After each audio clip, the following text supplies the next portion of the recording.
Got an awesome talk here for you today. My dear good friend Lindsay Marshall, she's a scholar of Native North America and of memory, joins us today to talk to us about a movie from the early 1990s called Far and Away. If you saw this, it's the Tom Cruise, Nicole Kidman film where they escape Ireland and eventually make this mad dash towards Oklahoma to start their lives in the late 1800s, I think like 1893 or so.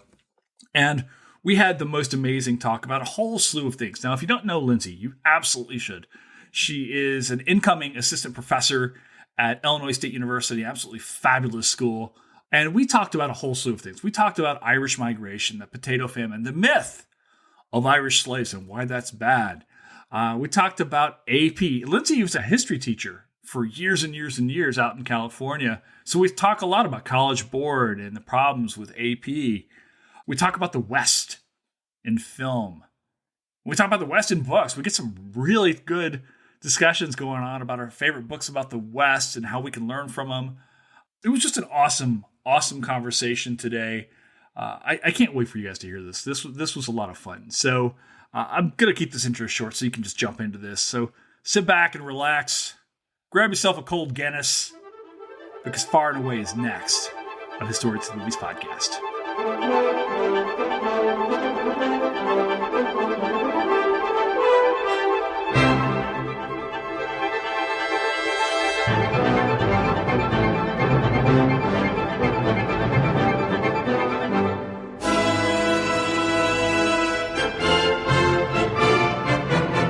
Hi, Lindsay Marshall. Hi, how's it going? Have you been to Wichita? I have been through Wichita.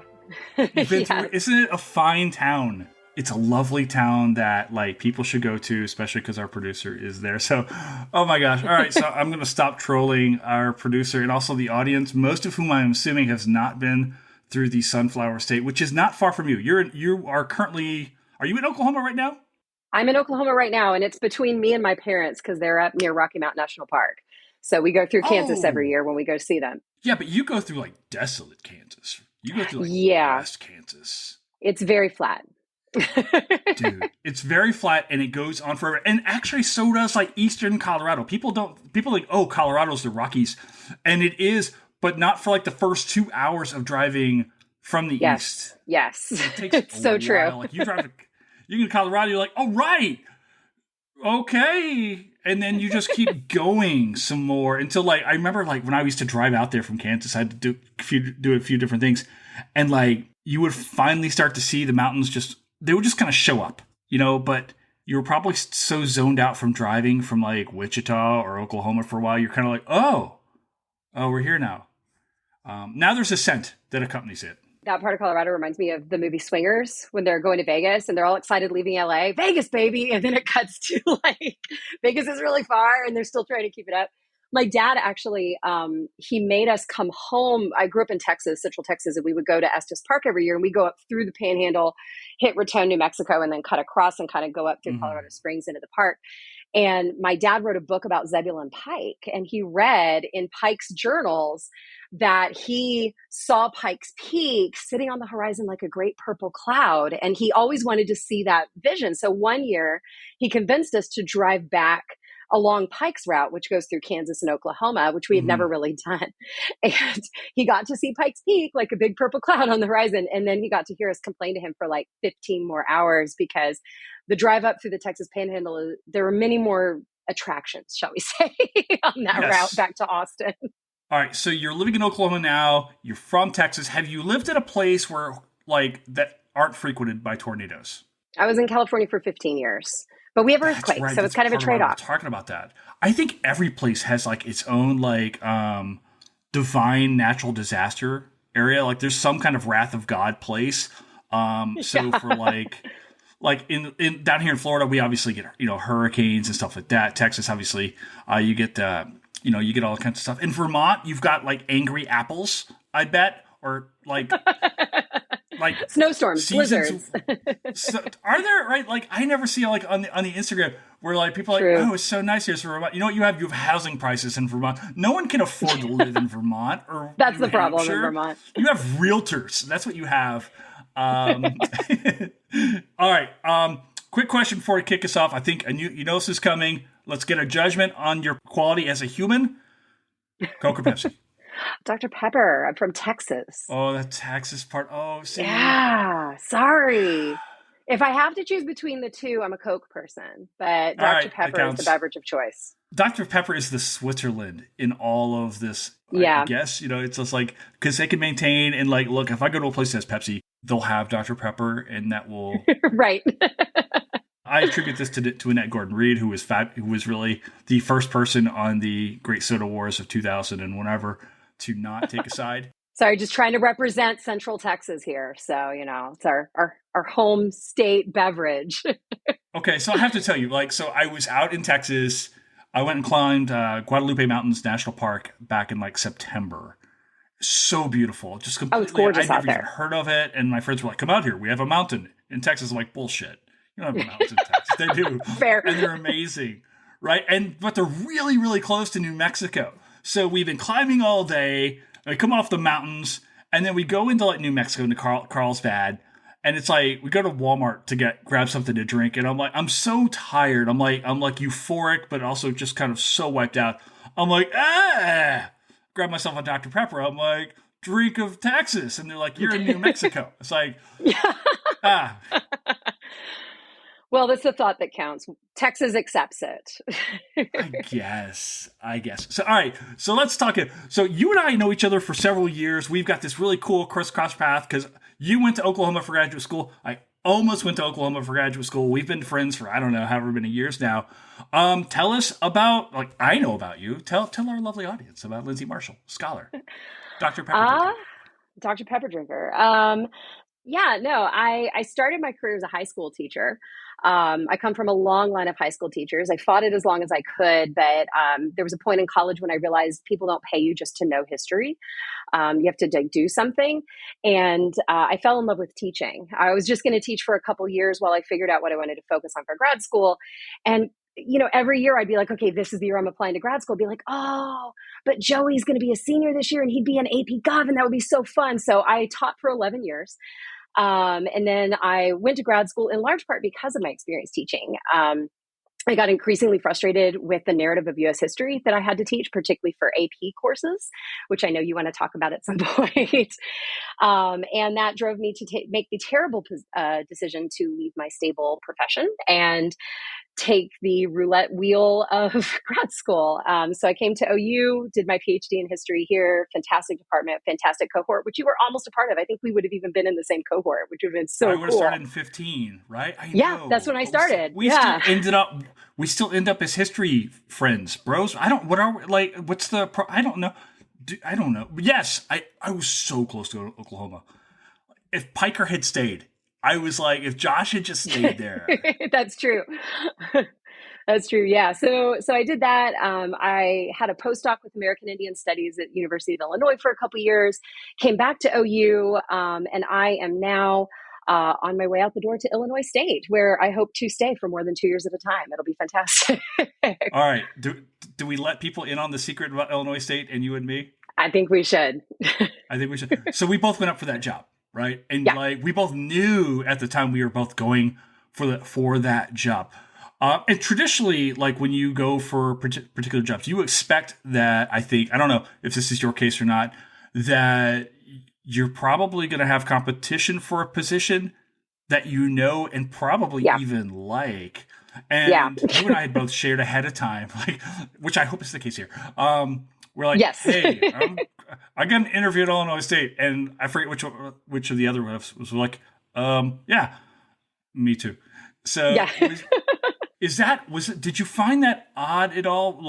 I don't know if you knew any of the other people that had made it to the interviews. Maybe we should talk to people about what it's like to get hired as a new professor. People who don't know this whole gosh, and let me tell you, because it's a nightmare. I've technically been on the job market for 5 years because I started when I was ABD. And I think I've lost count of the number of applications I put out. The first rounds are even eluding me now, but I mean, multiple campus visits a year.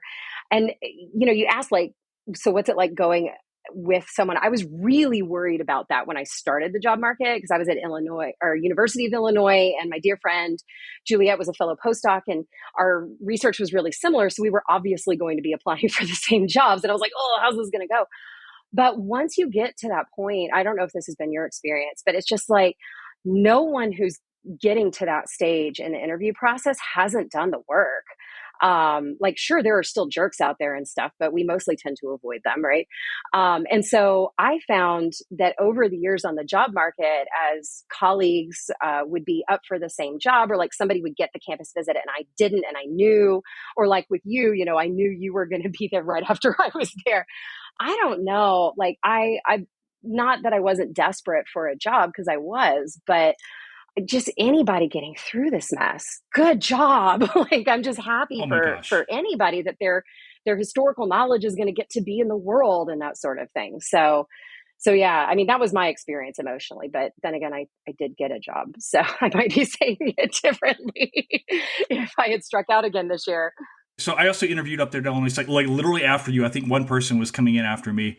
And I have to, like, I loved the faculty, like, I wasn't familiar with Illinois State at all before I interviewed up there. I thought they've got this really cool thing up there. And I told you this before, so, like, I'm not making, like, the whole time I'm up there, I'm like, Lindsay's perfect for this job. Lindsay's perfect for this job. Like, in my head, I was like, well, it was because the university itself is, like, the second largest, like, teachers school in the country or something like that, if I recall correctly. And like with your background and your passion, which I want to get into about like teaching higher education, you and I have spoken well before this about, how your frustrations with what was being taught and how it was being taught really kind of led you down this path. I'm like, oh my gosh. I was like, I want this job, but they should really hire Lindsay. And then after like, you got the job, I talked to friends of my faculty. I was like, yeah, she was the right hire. I was like, y'all did good. Like, I'm great. She's better. And that was literally what I said. Like, cause you're so people should know, big fan of Lizzie because of all the things you bring to the table. I am like, so I was so geeked out when I was like, hey, you want to do this? You want to do this pod? Yeah. Oh, also your research, like when you were at Oklahoma, like what kind of work are you doing there? What was your dissertation about? What's your research about moving forward? Yeah, so it's about the connection between education and memory about Native American history, right? The thing that drove me out of teaching high school was I was teaching AP US history, and you've got that set curriculum because there's that exam at the end of the year, and we can hem and haw about like, do you teach to the test or not? But like, you kind of owe it to the students to teach to that test because they're paying $80+ each year to take the test and try to earn credit, right? And it's not just AP's fault, it's all of our curriculum's fault. The settler colonial framing of our history, it really is a story that prioritizes the settlement of the US and doesn't question its legitimacy, doesn't question the way that we have framed it over the centuries to kind of justify the invasion and continued occupation of indigenous land. And I remember I was teaching my AP course, and over the years, there were these like mushy spots. I've talked about this with friends before. And I think we might have talked about it even when you were teaching AP that year, where like the early American Republic or that kind of post-Civil War, but before you get to like the progressive era, kind of time, the timeline just falls apart and the students are just like, what is going on? Like they can't keep things straight. And with good reason, there's a lot going on in those periods. But what I realized was over the years, I was realizing like, my Native American history section of this class isn't good enough. And so I was trying in the summer to learn more so that I could teach it better. And what I began to realize is those things coincide. Those mushy spots in the timeline are the spots when you can't ignore at the national level what's going on in Native history. And it breaks the timeline because the story we're telling is a story of migration and the growth of the republic, but it's a story of invasion and conquest and occupation. And when you get to the Indian Removal Act, when you get to the Black Hawk War, when you get to the war for westward expansion in the 1870s and 80s, the timeline stops working and it gets really confusing. And I mean, it's confusing for reasons other than that, but I really think that like the narrative breaks there. So that's what my dissertation was about trying to figure out not just not just like, why is it so bad, but like, how did it actually get this way? I read Trio's Silencing the Past, where he talks about power in the production of history and how important it is to understand exactly where those power dynamics work in the production of historical knowledge and how complicated they can be. And in grad school, I read Trish Loughran's book about Common Sense, the Republican print, where she does like a publication history of Thomas Paine's Common Sense, and pretty substantially proves that maybe like a handful of people read it, and it's not the flashpoint ideological thing that we think it is for the American Revolution, because just not that many people had access to it at the time. And so I was thinking about that, and I thought, having been a teacher, we cling to the textbooks, because I don't know about your experience, but my first year teaching high school, they assigned me to teach world history, which is everything that ever happened anywhere.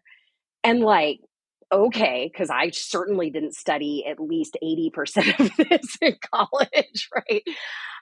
And so I clung to that textbook like it was a life raft. And as I, began to learn more about Native American history, and particularly I was interested in these wars that follow the Civil War, because that's really, there's a lot of weird there in terms of how we tell that story. I realized that there was so much in the textbook and the way it was relating these events that, I mean, I don't even know how to say it without cussing. It's so bad. It's just so bad. Yeah. I mean, it's a bullshit timeline. It's absolute bullshit. I mean, my textbook, some of the textbooks I was using called it the Indian barrier, like the existence of indigenous people itself is a barrier to the growth of democracy and all this kind of stuff. And like, that's not disingenuous. That's how America has fashioned its story. And once I realized that, I just couldn't teach that anymore, because I was like, well, the timeline's broken and now I don't know how to prepare anyone for anything. And so I went to grad school. And so my dissertation became about where particularly those narratives of those particular wars. I picked three: the Custer Battle, the Flight of the Nez Perce, which is commonly called War in 1877, and then the Modoc War, which is a war that happened on the California-Oregon border in the early 1870s. And I wanted to know, how did these exact stories get into the textbooks, and then how did the textbook narrative travel? So that's what I'm working on turning into a more coherent thing than just something my committee would be happy with that maybe other people might want to read. I had a frustration. So I came into teaching high school really on accident, because I hadn't planned on it, but I was in graduate school up in Minnesota, finished my coursework, and I was 1,600 miles away from my boys, miserable, as you can probably imagine, being so far away from them. Yeah. And a job came open teaching high school in Florida, close to my kids. And I talked to my advisor, David. He was like, see ya. He was like, bye. He's like, you don't like it here anyway. See ya. And he was right in a lot of ways, because I loved Minnesota in a lot of ways, but being so far away and so forth. So I just kind of jumped. And I remember I was like, okay, so now not only am I teaching U.S. history, I'm teaching economics and U.S. government and world history. And I'm like, I know where Greece is. Like, I know about Bucephalus and Alexander. Like, I can talk about horses in world. Kids who wants to learn about Secretariat or Man of War. But that was, the extent. Like, Cossacks owned horses. But horribly unprepared. And then I remember when I went to Pine School, which is a private school here on the coast. They hired me to teach AP, and I was like, I don't know what you guys. I don't know anything about teaching AP.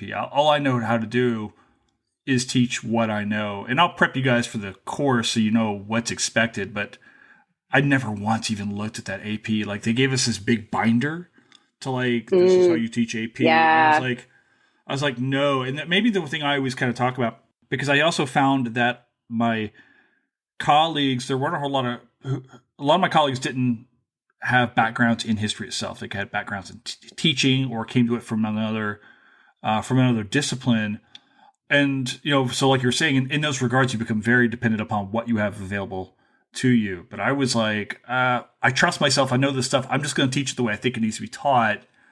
And we did great with it, but it was teaching high school is the hardest job I've ever had. Oh, the absolute best job I will ever have in my life. Absolutely the hardest job I will ever have in my life. 200%. Yeah. And you're talking about like Yeah. staying there. Like, I hope some of my former students listen. I know they do. I ran into a couple of them at the gym yesterday. I love those kids. Like to this day, I have this former teacher of mine. He's like 80 years old. I don't 70 something. Larry, I don't know how old you are. And I remember I had him for like 2 courses in high school. And then this is back in like the 90s. And it kind of fallen off and the social media picks back up. And he became like such this big supporter of me. Like as I'm like becoming 30, going through a divorce, graduate school. And I would get these messages from him like, hey, I'm so proud of you. And I'm like, Larry, you had me for 2 years. Why do you have this kinship? And then it's like you become a teacher, like, oh, I get it. Yeah. You love me because Yep. I genuinely, when I see my former students now who are off in college and stuff like that, and I see them off conquering the world, I'm like, Sam, I freaking love you, man. Like full on, like, I'm Yeah, so proud of you that guys. absolutely caught me by surprise. Like I did You're not not prepared for it. expect the level of affection that you develop for students when you teach high school. Like, yeah, I don't know if it was mutual, but I really love them. So, and like I said, that's why I put off grad school for so long. Like, oh no, I can't leave. It's Mariah's senior year, you know? Oh, and the So, fun stuff. Like I remember this one situation. This young man comes to me. I'll save him the embarrassment. But like he came to me. He's like Mr. Herbert. It's like I want to ask this girl that. It's like will you help me? I was like, don't you have it? It's like you've got a dad for this, man. He's like, I was like, you know, there's no Mrs. Herbert, right? I'm like, I am not the dude. He's like, come on, you're the man. I was like, and I'm having flashbacks about getting rejected by everyone in high school. I'm like, yes, I am the man. I've got you, man. So like these odd things that you're like, oh, I'm teaching history. Oh, okay, what I'm teaching is him not to put a note in the locker and just go ask her out. You know, so right, it's right, like, right. it worked. Yeah. Lots of life skill things too. Oh my God, right. Oh, people might want to hear about the movie we're talking about sometime today. Like, this is Oh what yeah, we're starting to become famous for, which is like, oh, also historians sometimes get to them. We picked out a movie. You picked out a movie. I Far did. into what you did. I watched it last night. All You're of it, and it's welcome. your fault. Oh my gosh. I know it's exactly your kind of movie.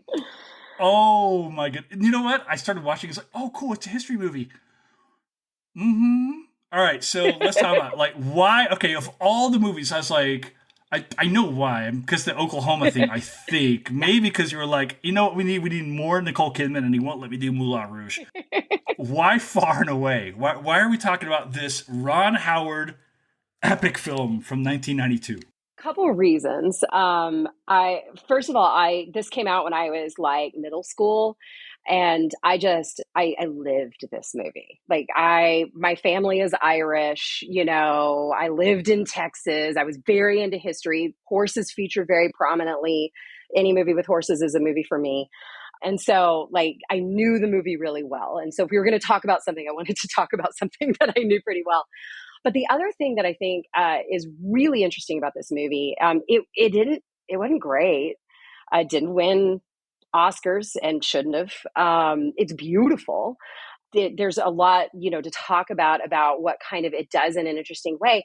But to me, this movie is kind of like quintessential when people think about like the creation of the memory of the West and the perpetuation of the mythic West. Two things come up. First of all, everybody talks about Dances with Wolves, as they should, because Yes. it just like looms in the room, I right? I kept thinking about that movie as I was watching this last night. Yeah. So Dances with Wolves does that in kind of like a different way that's like Uh huh. really toxic, but also kind of like was a necessary stair step for, I think, settler viewers in weird ways and stuff like that. But nobody thinks about Far and Away in those terms. And I would guess that more people saw Far and Away because it's shorter and it's funny. Like it's not like this huge sweeping epic. And particularly, it's designed in a way to kind of like make you think it's doing history in a way that it's not. The other reason I wanted to talk about it is because I think it is a perfect example of how storytelling choices that are really common in cinema, especially for screenwriting, end up shaping historical memory in a way that there's a disconnect, right? So often as historians, we're like, well, it didn't happen that way. Well, like, of course, because it's a movie, right? But I think that a lot of the storytelling choices here that make a lot of sense from a screenwriting perspective and seem really innocuous are actually so harmful for how we think about the West and what the story of this place is and stuff. Also, since the land run is in it, I always have to highlight the land run because they still reenact it here. And that's just horrific and awful. And the way this movie portrays it, I think is part of why people think that's okay. And there's a great horse at the end of the movie as well. So Yeah. Okay. So first of all, I feel like I owe you an apology. You've hosted HATM a few different times, yeah, and I always feel like I owe you an apology because horses do not traditionally fare well on no, they HATM films don't. on Sunday They nights. really don't. And you're like of all my, you have a horse. Of all my friends who love horses, and I've got a bunch of them. You're like the number one horse fan. And I was like, oh man, this is not gonna. I mean, and we haven't even gotten to Braveheart yet. Like, we haven't done that one. So, Yeah. I don't want to do that. The movie's like 4 hours long. It's part of the reason, And it's Mel Gibson. and I kind of, I want to do dances at some point in time, but also because I think it's an important film to talk about. Yeah, I think it is. your way of like categorizing it as a stair-step film is a really good way to think about that movie because it does a lot of stuff wrong, does some really good stuff right. Dances is a piece of history now, right? For how we think about, in the same way that, and I don't think it does this, it doesn't do the damage to say Frederick Jackson Turner does, but it was like, it in itself is a piece of history. And I was thinking about this movie. So Dances comes out in 89, 90. This movie comes out in 92. I felt like there was definitely an influence on it. Like people said, oh, the West, what's another Western story we can do? And we can do it. That's big. exactly what like, happened. Is that right? Is that it? Yeah. I mean, if you notice, movies go in cycles, right? You get your sword and Mm-hmm. sandal epic period where like every studio's got a tentpole sword and sandal epic movie. And then they're all Westerns and then they're all fantasy sci-fi. And then it kind of recycles. And that's because the people making the green light decisions are not the screenwriters. And they're just looking around at what the other studios are doing or what made the biggest box office. And they just try to replicate that because they're not creatives themselves. So you see that cycle.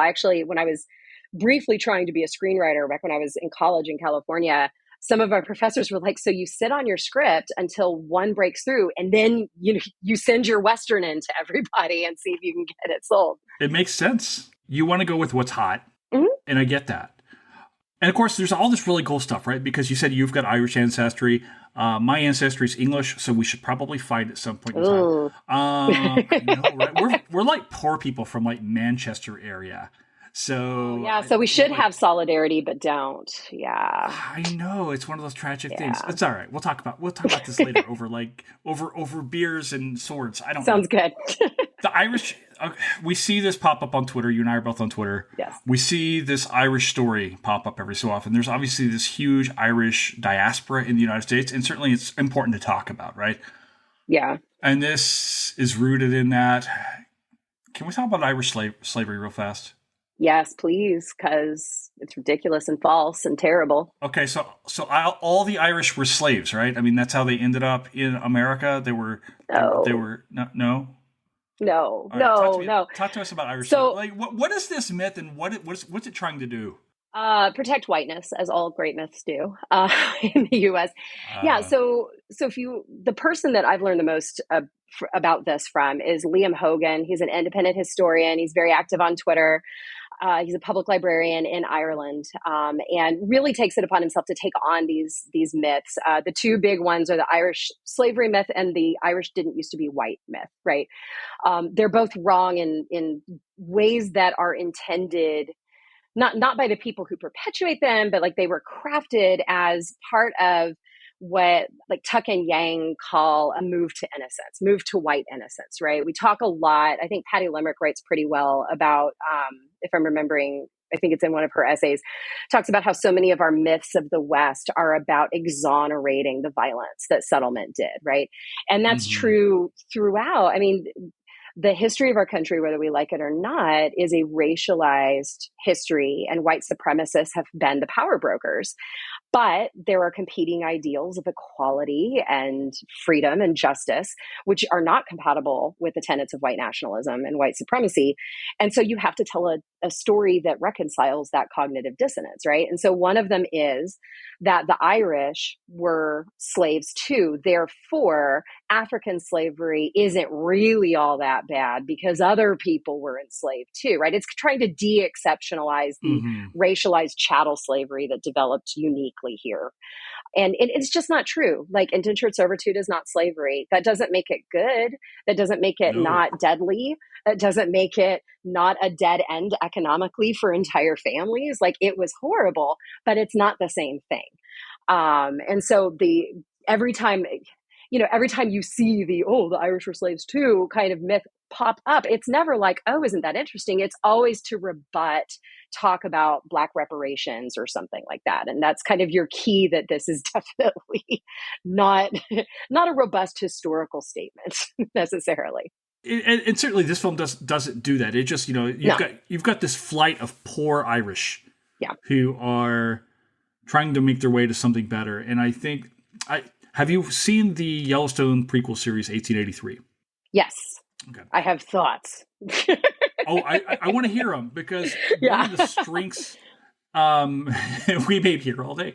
One of the strengths of that show is that the push factors for settlement. Settlement is for when these folks are invading, whatever situation that we're talking about, arriving in the Americas. They are doing so as a result of great strife, usually from their home countries. The processes of leaving Ireland, German kingdoms, anywhere else to arrive, to cross the oceans, both because settlement happens both across the Atlantic and the Pacific, right?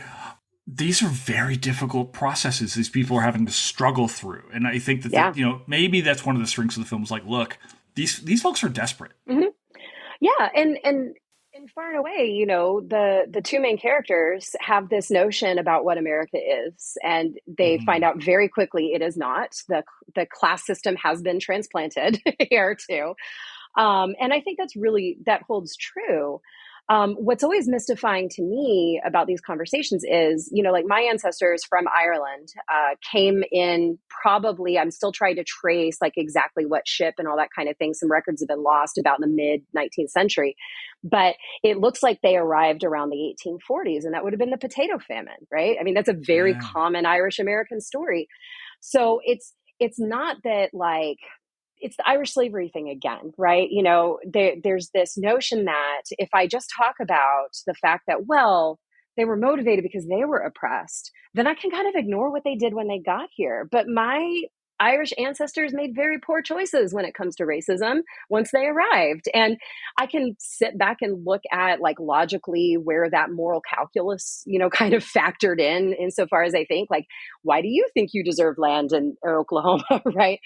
But, if I don't ask the question, like, so why didn't they identify with the people they were perpetuating colonialism against as victims themselves of colonialism, then I've missed the whole point. And a lot of the talk about, like, okay, let's understand the motivations of the settlers ends up being to miss the point, instead of to illuminate, like, to better understand the whole situation. Yeah, I feel like not asking those questions, like you're just pointing out to, is a way of depriving them of their own humanity, because humanity is this incredibly complicated thing. These people make great decisions and bad decisions, and decisions that affect the world in positive ways, but also negative ways. And they're part of this whole thing. So if we're going to understand the human condition, which I think in a lot of ways is what history is, you have to ask these really questions of, wow, they survived. They are survivors. They moved over here, and then they perpetuated this thing onto here. How do I feel about all of this, right? And it's not like we're not aware that humans operate this way. We don't expect to turn on the evening news and not see messiness. We don't expect to go to a family reunion and not see messiness. But our ancestors have to be one thing, right? I mean, it's very weird. Yeah, why wouldn't we expect our history to be messy? If there's a story to be told, and of course, I think that there's some attacks on history across the country. Just a little familiar, yeah. A little here bit, in Oklahoma, right? If you're new to history and history podcasts, for me, the enduring story about this, if we're looking for, like, this idea of, like, of goodness or anything like that, is that we can learn from these mistakes or these bad things, to say, wait a second, we can take these things. Like, of course, embrace the messiness. If that's already happened, and say, what can we learn from this? How do we move forward now? Yeah. Our lives are also going to be messy, because 100, 200 years from now, like, what the hell was Lindsay doing? What was Jason doing? Like, exactly. Dr. Pepper. What? No, it's so true though, because so many of these laws are written to, protect discomfort, and particularly to protect Mm-hmm. white people's discomfort, not even the students.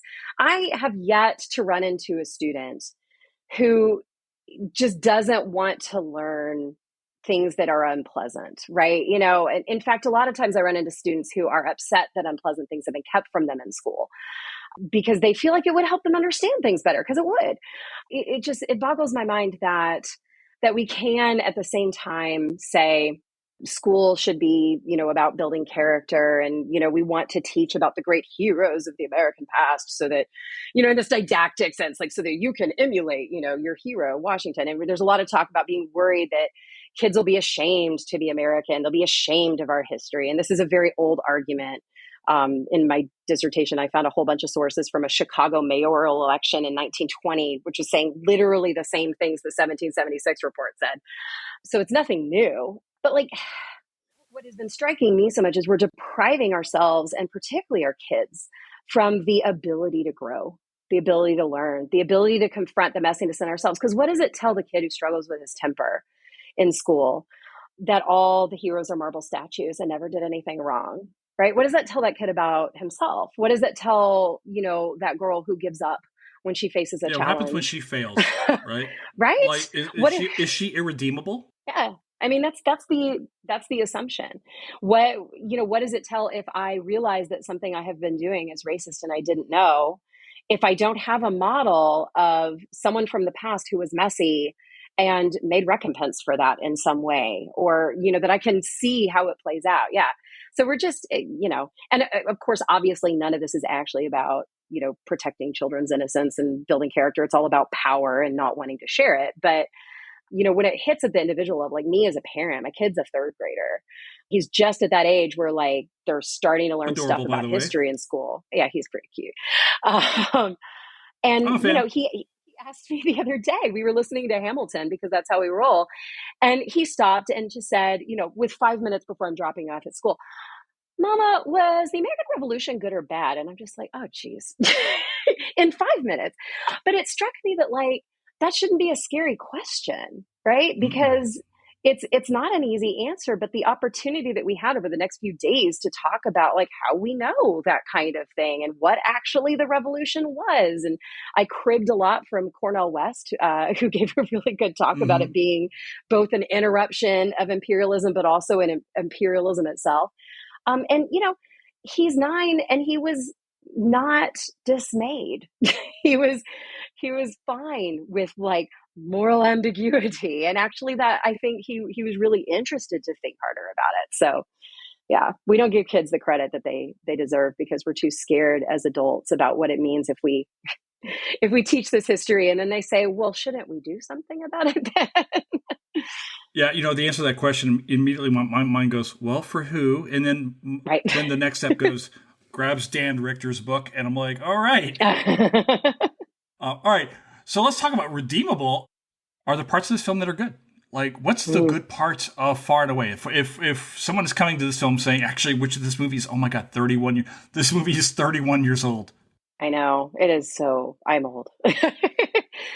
I'm older than you. Yeah, so we're the olds. Yeah. We're the olds.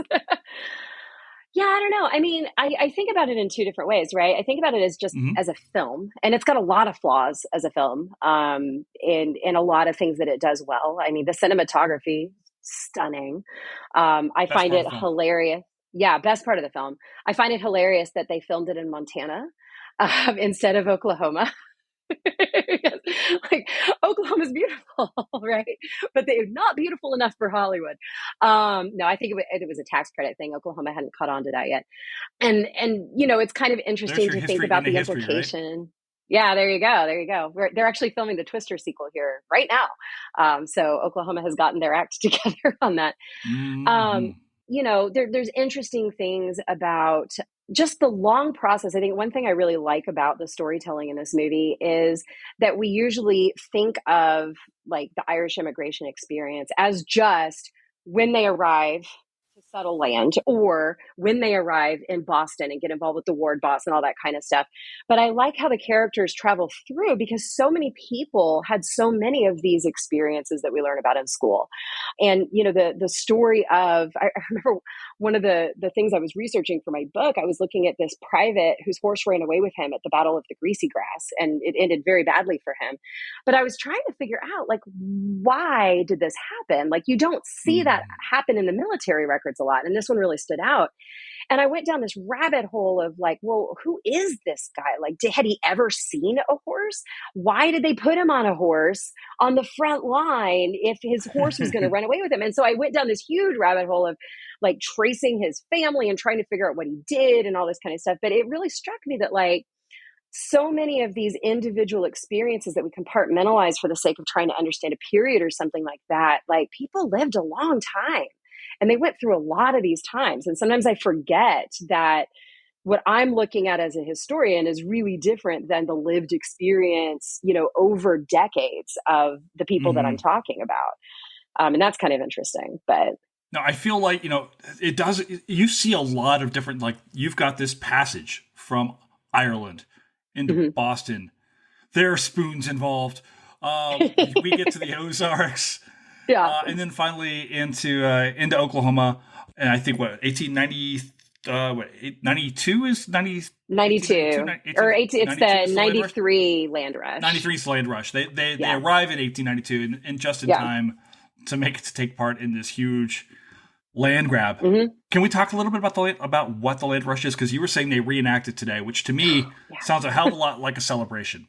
It is a lot like a celebration. Yeah.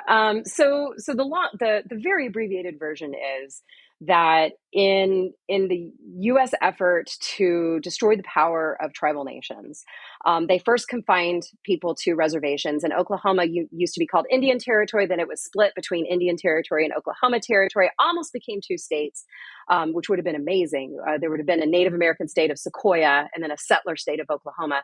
But through a really complicated process, they decided to just collapse them into the settler state of Oklahoma, the whole thing. And then the dot. Strange how that works out for the Americans. Weird. Yeah. Weird how that always happens that way.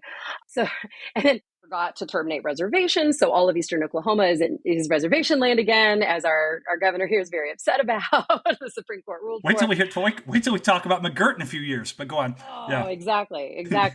But so the first phase, really the whole story of this continued occupation is the United States and its growing military power, seeking both moral justification and military capability to basically take over indigenous territory. And, you know, early on, the power balance is really different than we think it is, as you know. Tribal nations are far more powerful militarily than we tend to think in retrospect. And so it's a nation-to-nation full treaty relationship thing, which is why the treaty relationship is the foundation of U.S. tribal relations. Then there's the reservation period where, you know, the U.S. military power works to, you know, after kind of starting with removal, but then all through these wars in the late 19th century, confining indigenous nations to particular plots of land. And then even that wasn't enough. And so we get the Dawes Act, which breaks up tribal land into individual allotments, in part to break the power structure within tribal nations that was allowing for resilience and resistance to kind of U.S. efforts, but also in part because they figured out if you assign a small amount of land to each family, then there's a bunch of leftover land you can give to white settlers who are crowding in these eastern cities, and we need to get them out. And then it helps kind of control the territory as the U.S. rolls west. And so that's the point at which the land run happens, right? The piece they're running for are these little allotments in a place called the Cherokee Strip, which is in northern Oklahoma. And I mean, for real, just like in the movie, the military set a day and a time, and you showed up with your horse or your wagon or whatever and a flag, and you went racing out. We've got a photo in the archive that I used to work at here at OU. Somebody took, and you can see in the film, they worked really hard on kind of reenacting the land run really well. Somebody took a photo as they shot the gun off and people started running. It's very blurry because it's an 1893 photo, but it's interesting. But the land run here in Oklahoma for so long was considered like that's what we are, right? We're this land of opportunity. We're the spirit of the West, and the land run really embodied that because it's just weird and cool. If you think about like how to give land out, like a race, that's kind of interesting, right? It's very dynamic. It's an exciting moment in history. And since only the settler perspective was what has dominated the narrative here for so long, it really became emblematic. I mean, everything's named land run this, land run that. Oklahoma City is called a land run city. Like the sewer holes out in front of the OKC Memorial, we were there this weekend, say a land run city. There's a big statue downtown on the river through the It's city. celebrated. It's celebrated, yeah. And so schools in particular, different districts it's fallen out of favor, obviously, in the past few decades. Like, so Norman Public Schools here, where the university is, no longer celebrate it. But every year, right about this time, you can log on and see someone's fourth grade class is reenacting the land run. And the kids are dressed up in pioneer clothes with little flags and literally running. And it's a big deal. And it's like one of those like culture of the school kind of traditions. Like everybody remembers the land run day. And so it's really just like native mascots. It's really hard to disentangle kind of the warm, fuzzy feelings people have about this with what it's actually doing. And I think in large part, this movie doesn't help because the land run sequence, there are 2 shots of Indigenous people at all. And they are less than 15 seconds long, each one. Mm-hmm. And they're just kind of standing there, like watching settlers run for their land. So like, there's no Indigenous narrative here, right? It's presented as though this was a fait accompli. There was no resistance. Like, it was not a question. Of course, the settlers have this land. And then there's the kind of wah-wah kind of Native Americans looking sadly at the land run, which maybe was progressive for 1992. I don't know if it is post Dances with Wolves, but that's the only Indigenous. I think there's one other Indigenous character in the whole movie. He's a non-speaking character in the railroad sequence, and that's it. So it's just gone. And this is just such a sanitized version of this history. Yeah, I feel like there are 2 things at play here. One, the fact that this is based on a race means that we can probably term this now NASCAR Colonialism. So yep. In all future papers, we're just going to... Love it. That's probably more true. But you're absolutely right. Like, it's interesting that we're drawing these comparisons actually now to Dances, because Dances frames Western expansion by the United States in a very different tone. It is not celebrated in that film at all. It is mourned in that film. Yeah. Obviously, the indigenous presence on that film it was really the first, I think, in a long time to really present Native North America in that way. And because, like you said, becomes really an important stair step to where now I think you can eventually climb those stairs to get to like Prey or Reservation Dogs or something like that. Right. Yeah. It's a hell of a long stairway, but an important one. But you're absolutely right? Like, so it's like, it's telling this lesson of, look, our heroes, the Irish, they made it. And there's all this free land here. And there's no one here. It's just yours to be given. It's just yours. Yeah. Well, and they really front load it with I had forgotten how long you spend in Ireland in this movie. I mean, they really, and maybe I should have mentioned that in one of the strengths of the film. That was a history that a lot of Americans don't know about the history of landlords in Ireland and, the power structure there. But I mean, they set you up to be completely like no complications at all and cheering on Tom Cruise as he plants that flag in the ground, right? The green flag, the Irish. The Irish flag. Oh God, that's so heavy-handed, isn't it? I was after the horse falls on him. And then you know what?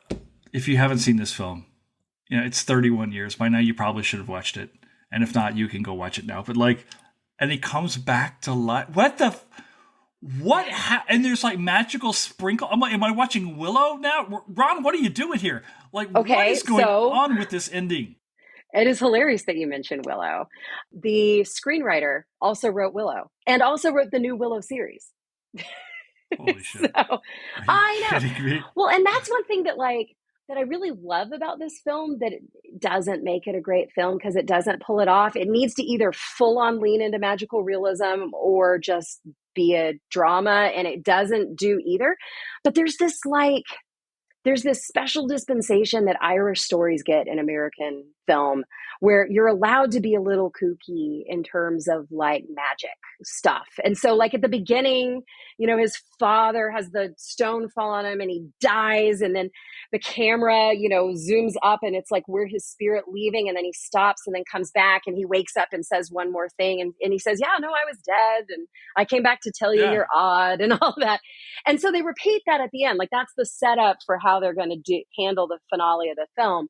But like, there's none of that in It's between, so it weird. doesn't make any So sense. weird.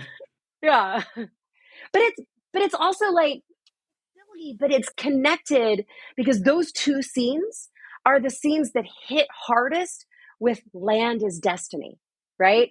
So they're taking this like Irish magical storytelling trope and connecting it to manifest destiny to make it even more kind of inspiring and exciting. And Joseph's destined to have the land and Irish magic says so. I mean, it's just a very, again, really cool storytelling choice, really terrible in terms of historical memory and actually seeing our past clearly. I wonder if, and I was thinking about this last night. I like Ron Howard, and I Mhm. find his films are generally safe. Yeah. They're pretty approachable. I don't know, Lindsay, if he's got the chops to make the epic that he was trying to make with Far and Mhm. Away. Yeah. I think about his crowning film, probably Apollo 13. That's so good. It's such a No, good movie. Apollo 13 is amazing. It's an Yeah. amazing film. I think that movie, my late grandfather-in-law worked on the Apollo heat shields. Like you can't throw a stone down here in Florida and not talk to somebody who worked, Okay. back in the So another day. connection. My dad dated Jim Lovell's daughter. They were in high school together in Houston.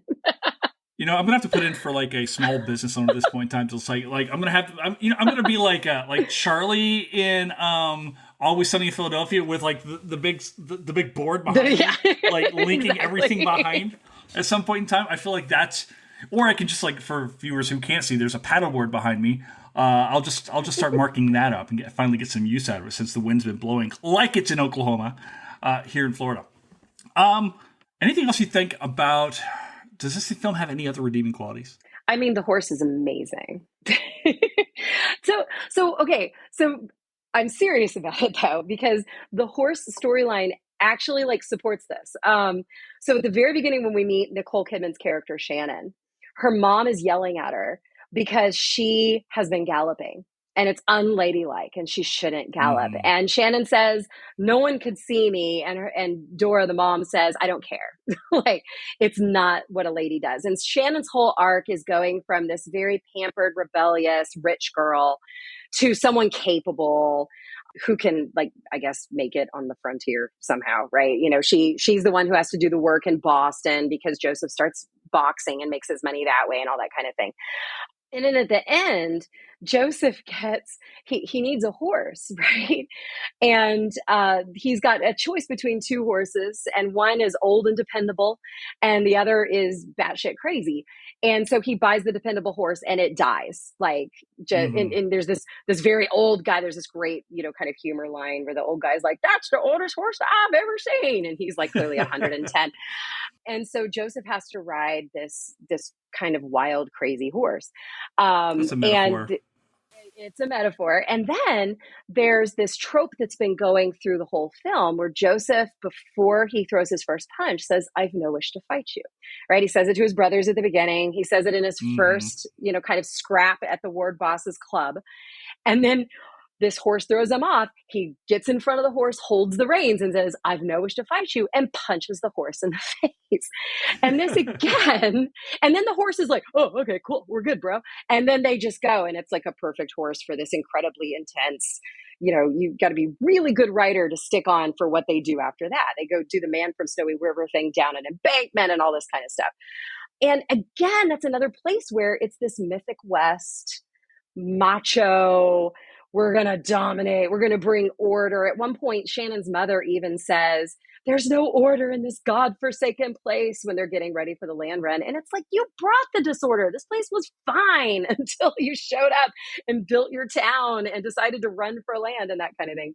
And so I find it really interesting that even the horse storyline, again, Cinematically, that is incredible. That is the moment that everybody remembers from this movie because it's so funny that he punches a horse in the face. Who does that?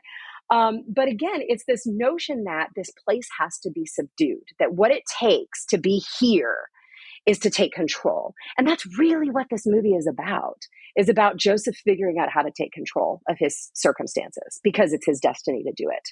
And the driving force for him is what his father tells him at the beginning, which is land is a man's soul, right? And there's never a question about whose soul Joseph's trying to settle on here, as opposed to Ireland, right? Because it's obvious that Irish land is his, but not so obvious that the Cherokee Strip is his. He ends up with this land after about, I saw there's a director's cut. It's like 2.5 hours long, almost 3 hours long. Oh, have you seen goodness. the director's cut? Oh, no, I haven't. No, I did not. I have to check it out sometime. I don't know that. I feel like Cruise and Kidman work in Days of Thunder. I don't know that they work on screen as a couple in the other films that they've done. Yeah. There was this, and then the Eyes Wide Shut. Was it Eyes Wide Shut? Yeah. No. I'm just not a fan. All right. Yeah. We've been talking about all these films. You are rooted in a lot of ways in the West, being from California, Texas, Oklahoma, Illinois, the West. I guess it was at one point. I'm arguing that Florida's the West in my book. So well, there you go. Let's go. Well, so many of these processes that we talk about, it happened in Florida as well, only they happened several decades earlier. Even things like, say, and this, like things like the Armed Occupation Act of 1842, which, is very much a precursor to a lot of these legislative acts by the United States to settle the West. I hate the word settle. It's so latent. I don't have a better word. It sounds so nice. I'll just settle here on this couch. I'll settle. No, I'll violently plant myself down here. And, one of the interesting things, though, I feel like, and coming back to, say, maybe this 1883 show we were talking about, what I feel like when I'm watching, say, 1883, one of the things I think it does drive home is that I don't know, and I would love to hear your thoughts on this, that when the folks are coming, say, from Ireland or these German kingdoms or from wherever it is that they arrive from, some horrible place, Boston's fine, I like Boston.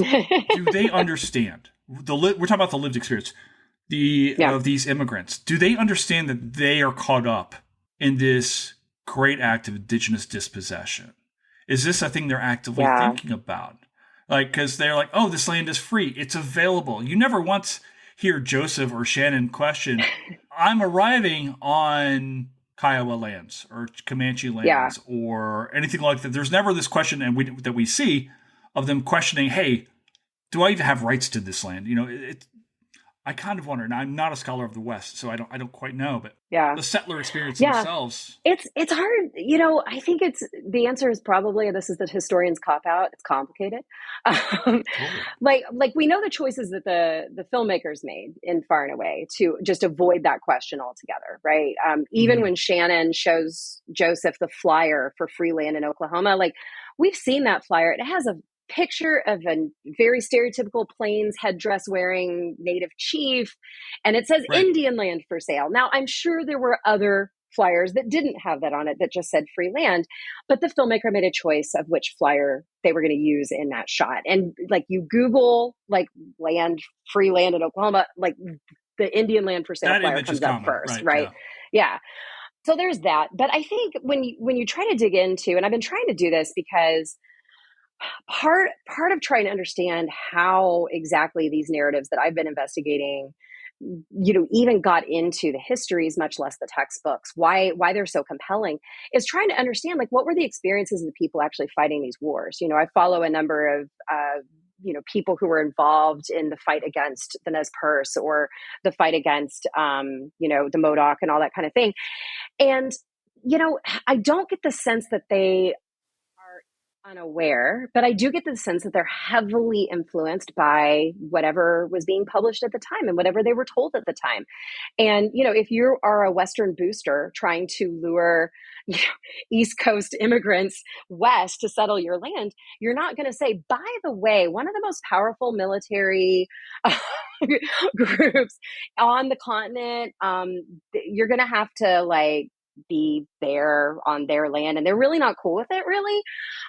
So there's a lot, the Manifest Destiny thing gets plugged really hard in the booster literature, in the advertisements and that kind of thing. But also like the lived experience of it, it's not like you're not going to run into people. It's not like you're not going to, if you come particularly into a space like Oklahoma, there were tons of indigenous people here in the 1890s, and you had to interact with them. And so one thing I really liked about 1883, despite how much I hate a lot about it, was that it was like, you know what? It's not. Wait, that are you you're saying not gonna run into 1883 it. is also complicated? I think it's very complicated. I think, like, again, like we don't seem to be able to tell a story in film or TV about the West without protecting our white characters. One of the series that I think did the absolute best of it ever was it was on TBS in like the late 90s, early 2000s. It's called Into the West. And it was, you remember when everybody was doing like a big mini series event, and like that was like a huge Yeah. deal, and it would I be like remember this. multi-night. Yeah. Oh, it's so good. Zon McLaren is in it. It's one of the earlier things that he did that kind of put him on the radar. It's really interesting because they tried to tell the story of the West, basically, from twin perspectives. They picked a white settler family moving west, and then they picked a Lakota family being impacted. But even in the way that I've described that, already the balance is in favor of the settler family, right? They're the active ones. And it handles a lot of the storylines far better than most. The episode on the boarding schools is like ripped straight out of the primary sources. Like Luther Standing Bear's account is like the model for how they tell the story of Carlisle in the series. But still at every turn, there's always the, well, but they didn't mean it kind of, moment, right? You have a white character who doesn't approve, but goes along with it, or who doesn't approve and can't do anything. It's very much the Dances with Wolves thing, right? The center, the emotional center of the piece is the white character, and we exonerate them of bad things. And then the indigenous story, and this is my main gripe with 1883, just becomes kind of tragic. It's really more my problem with 1923, but 1883 does it too. And that's my big problem with Dances with Wolves is like the Lakota story in Dances with Wolves, for all the wonderful clapbacks that it gives to the John Ford, kind of era of Westerns. The indigenous characters exist to be conquered in that movie. And so it's the vanishing Indian trope again. And I don't know that we have figured out, as settlers, we have figured out how to tell the story without doing that. Yeah, I think if anything, the fact that we're still wrestling with how to tell the story talks to how complicated it is. And I think that one of the great things about this that we're seeing is more indigenous made films coming out. And indigenous cinema is not new. Native folks have been telling stories. Native folks Daughter have been of telling stories Dawn, long silent before, film. Yeah. Native folks have been telling stories long before my ancestors arrived here, right? And we're just talking about like this taking on this format that has really come now, I guess maybe with the streaming and all what the devices that are available to see stuff. People have this larger spectrum now to say the three channels. Maybe that's the way of getting to I guess to complicate things from other perspectives is the way I'm trying to say it. I don't know. Well, and that's why I like these stair step, stories, right? Like Dances with Wolves to me is trash in a lot of ways, but also I don't think we would be where we are, where major studios are making space for things like Reservation Dogs without the shift that it caused and how settlers think about how we tell these stories of this time period. If, in many ways we have stopped at Dances with Wolves. So like, oh gosh, what was that terrible Tom Hanks movie with the little girl? The News of the World, right? It's just like Dances with Wolves, but only with two people. So in some ways, we're really still stuck, in large part because it's non-Indigenous people telling the story for a non-Indigenous audience. But, I do think that things like Dances with Wolves, things that are laughable at this point, like Dr. Quinn, Medicine Woman, but which were pretty revolutionary when they aired, actually made the space to get audiences to go, no. There's more to the story here. And to kind of prep them to hear different stories. And, because Hollywood is a business that's slow, because when you pitch a story to a studio, you're essentially saying, bet hundreds of millions of dollars on this thing in my head. So of course they're tentative, right? Yeah, But I mean, one of the things I've come to understand, and you and I have had these conversations about like how this whole HATM thing that I'm not a film scholar. I guess I am now, but like I wasn't 5 years ago. And this experience of watching movies with everybody has helped me to understand and question the nature of film. So when you go to a producer, producers are making bets, like you said, like how are people going to eat up this story? And at some point in time, if I've got to water the story down so it becomes palatable to an audience that will buy tickets to go see it, the process of making these films tells us a lot about history themselves. mm-hmm. I do want to ask you about some books and stuff like that, but I have to ask you now because we've kind of gotten onto it. Because I really want to do a pod on this at some point in time.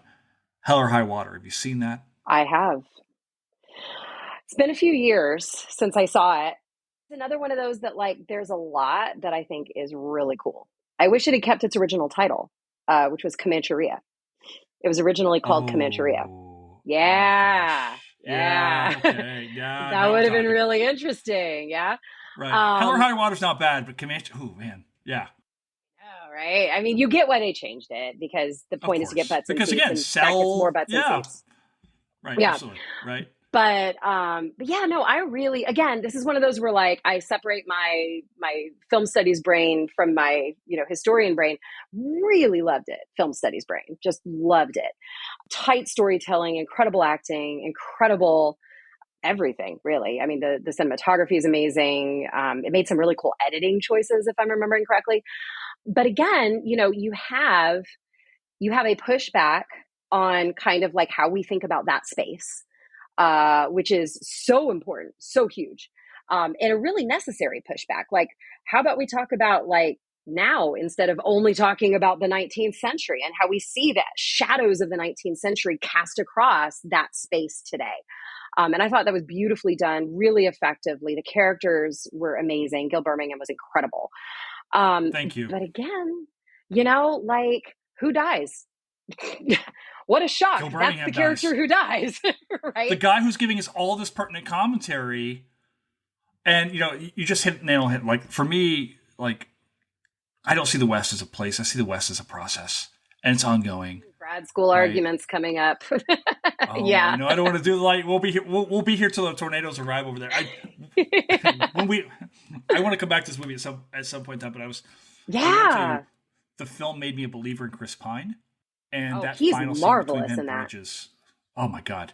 That last scene where Bridges arrives at the house and they're just, the two of them are sitting there on the porch. Dear God, that's good stuff. All right. Yeah. So let's go back to history because people like, pick a movie, guys, whatever. All right. Talk about being rooted in the West. Can you talk to me about maybe 3 books on the West that get it right? Things that you really dig. Just off the top of your head. I know this is a tough one because you've read so much stuff. And you're like, you've talked a little bit about Paddy Limerick. For someone who's like, what the fuck is the West? How do we understand the West? Like, what's good stuff? What do you like? Well, this is where I get into where's the West? Right? Florida's the West, kids. If you had joined us in our cohort at OU, you would have been involved in the like throwdown that we had in a seminar once. There's no shaming at HATM. Thank you. I wrote about this this morning about how much I love the students at OU. Like literally on my Substack, I was like, when I was making a decision between Minnesota and Oklahoma and Florida State, I was like, I love the students in Oklahoma. I mean, it's hard when they're all good choices, right? But we had an epic throwdown that you would have enjoyed in seminar in like either the first or second year. You definitely would have been in the class. I think it was a West history, a history of the West class, where we were just trying to answer the question, where's Oklahoma? Are we the West? Are we the Midwest? Are we the South? Are we something else? And we didn't really come to a conclusion. I remember we've had these arguments about California. Is California really the West or is it like its own thing?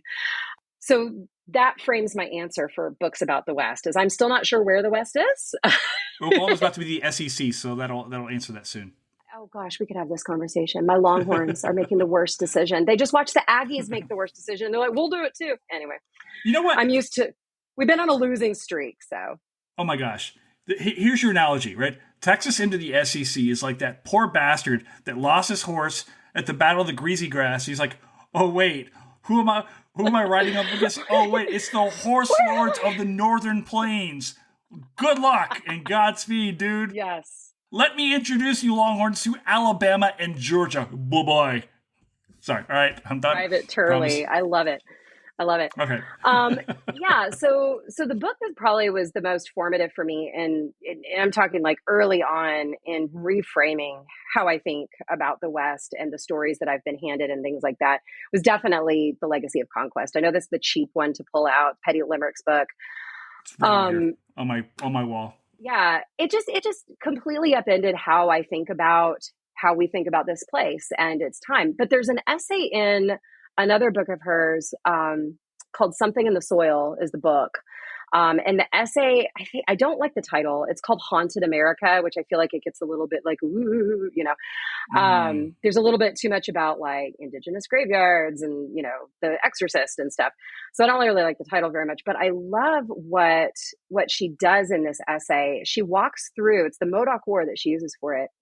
And she identifies like 14 stages of memory construction in the midst of these conflicts, starting at like how the conflict starts, initial violence. And she traces like, look, I'm using this as the example, but this seems to be how we reconcile that cognitive dissonance. And it's just really powerful in a way that helped me be able to see patterns in the newspapers I was reading and the proclamations and, you know, kind of commemorations and stuff like that. So that's been huge. So that's one. Another book that's little and gets overlooked because I'm an animal history person, I have to mention it, is Samesies. yes, Diana Ahmed's Success Depends Upon the Animals. Have you ever read this one? No. Oh, it's so good. I didn't become an animal historian until like I was almost done with my dissertation. I realized all I was doing was writing about cattle. Yeah. So cattle are in it. She writes about the overland trails. And the premise, I actually heard her present this at a conference years ago and then, you know, got the book. I was like, this is the best thing ever. Like, it just completely, again, it's one of those like lived experience things. I really like those that just make you go, huh? And she basically says, most of these people are East Coast greenhorns. How did they get, like, what was the experience of having to like drive a team of oxen, and how did that change their relationship with these animals? And she used the diaries that people kept as they traveled along. And this is, you know, kind of first half of the 19th century. It's mostly pre-Civil War. And it's just fascinating because she found that both their relationship with these animals radically changed, and it changed how they paid attention to all the other animals around them. So they start writing about like the snakes they see and the birds they see and stuff when they weren't at earlier stages. But then she also followed their journals when they get to West Coast cities, and they don't do it anymore. They like completely cut off that connection again. And I just find that fascinating. So it's a really interesting book that I think is really fun to think about the West in a way we don't think about it. Can I interject for a second? Yeah. You just said the word greenhorn, and now I'm imagining how awesome it would be if we could take the Discovery Channel back in time and create a Deadliest Catch type show where people like these 6 people and oxen. Like, how do they cross whatever? Like, anyway, go ahead. Watch like the PBS series that did that, like Frontier House. No. Oh, there was this series in the 90s, and it started with the 1900 house. And they got this family in London to agree to live in a house in London using only what they would have had in 1900 for like a month, and to see if they could do it. And then it became this whole thing. And there was Pioneer House, or Frontier House was in the West. There was Pioneer House. They did one at, I think it was at Jamestown. Really? It was just wild. But they should have done an Overland Trail house, I guess. They have to keep house in the title. The insurance would have been too wild. All right. One more book. Oh, one more book. Oh, goodness. I gotta look at my shelf. What do I have here? I'm looking at your ledger art behind you, by the way. Oh, thank you. Yeah. That piece, the green horse that all the listeners are unable to see, which is terrible, was done by an artist I met in northern Wisconsin, and that's actually the horse I used to ride in California. I told him that my horse was kind of a dragon, and he drew that for me. It was really great. I love that. People are like, what's ledger art? Yeah, Ledger art. If this is your first day in the West, this is not your podcast. Yeah, sorry. No, ledger art's really cool, and you should look at it because it's not just a historical form; it's also a contemporary kind of genre within Indigenous visual art. They would, kind of artists would take pages of ledger books, like those big old bank books that like your general store guy would have to record, everybody's tab and everything, and they would use them to illustrate. Because particularly in the Northern Plains, right, recording years on teepees was a thing. And so this became kind of like another transferable form of that, to kind of write over these colonial documents the story of indigeneity. And right now, ledger artists, there's some really beautiful stuff out there that's really, really cool. Yeah, it's not hard to find. No, not at all. Gosh, for my third book, I feel like such a Sophie's Choice situation. I mean, there's just so much.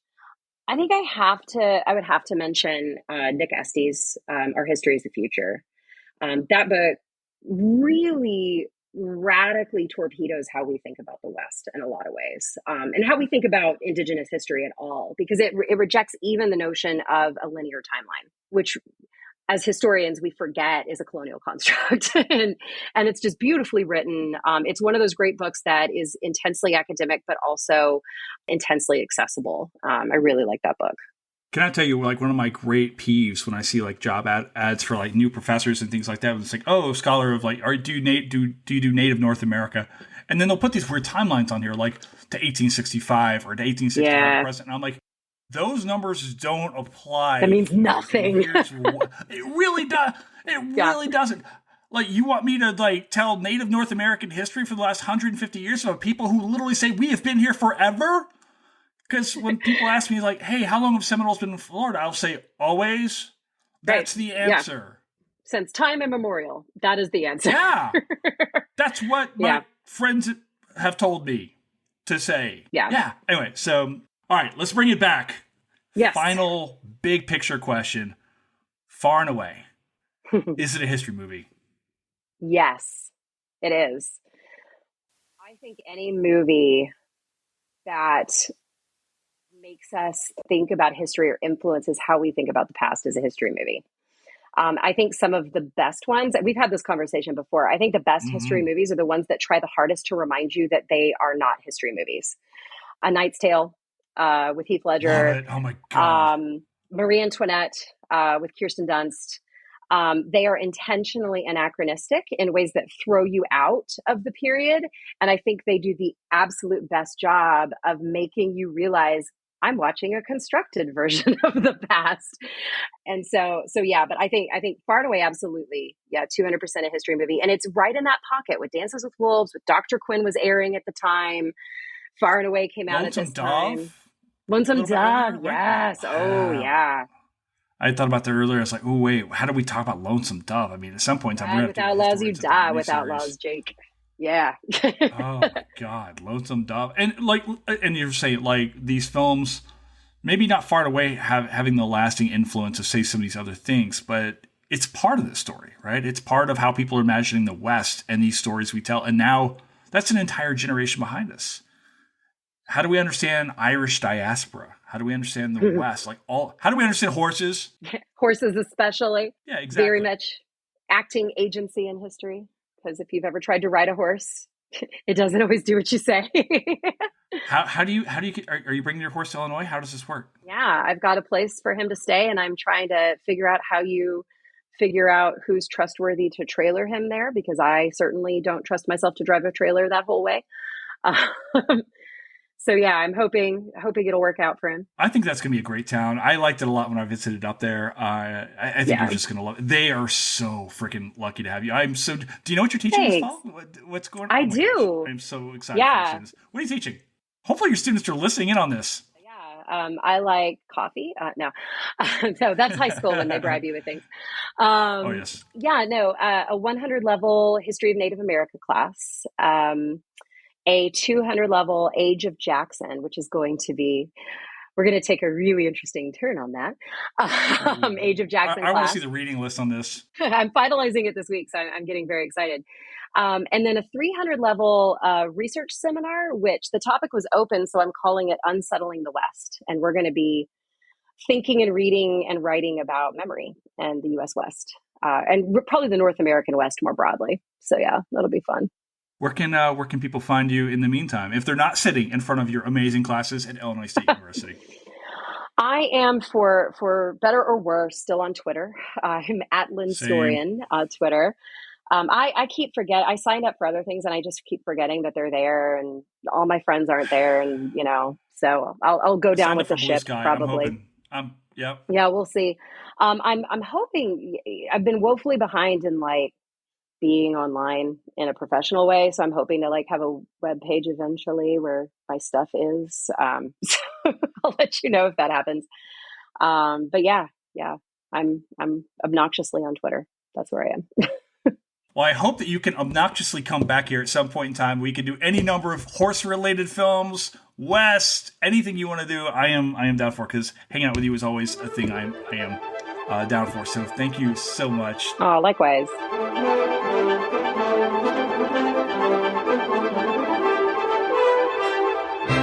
And that's a wrap here at Historians of Movies Podcast. Thank you so much to our guest today, Lindsay Marshall. You can find her on Twitter at Lindstorian. That's LINDSTORIAN,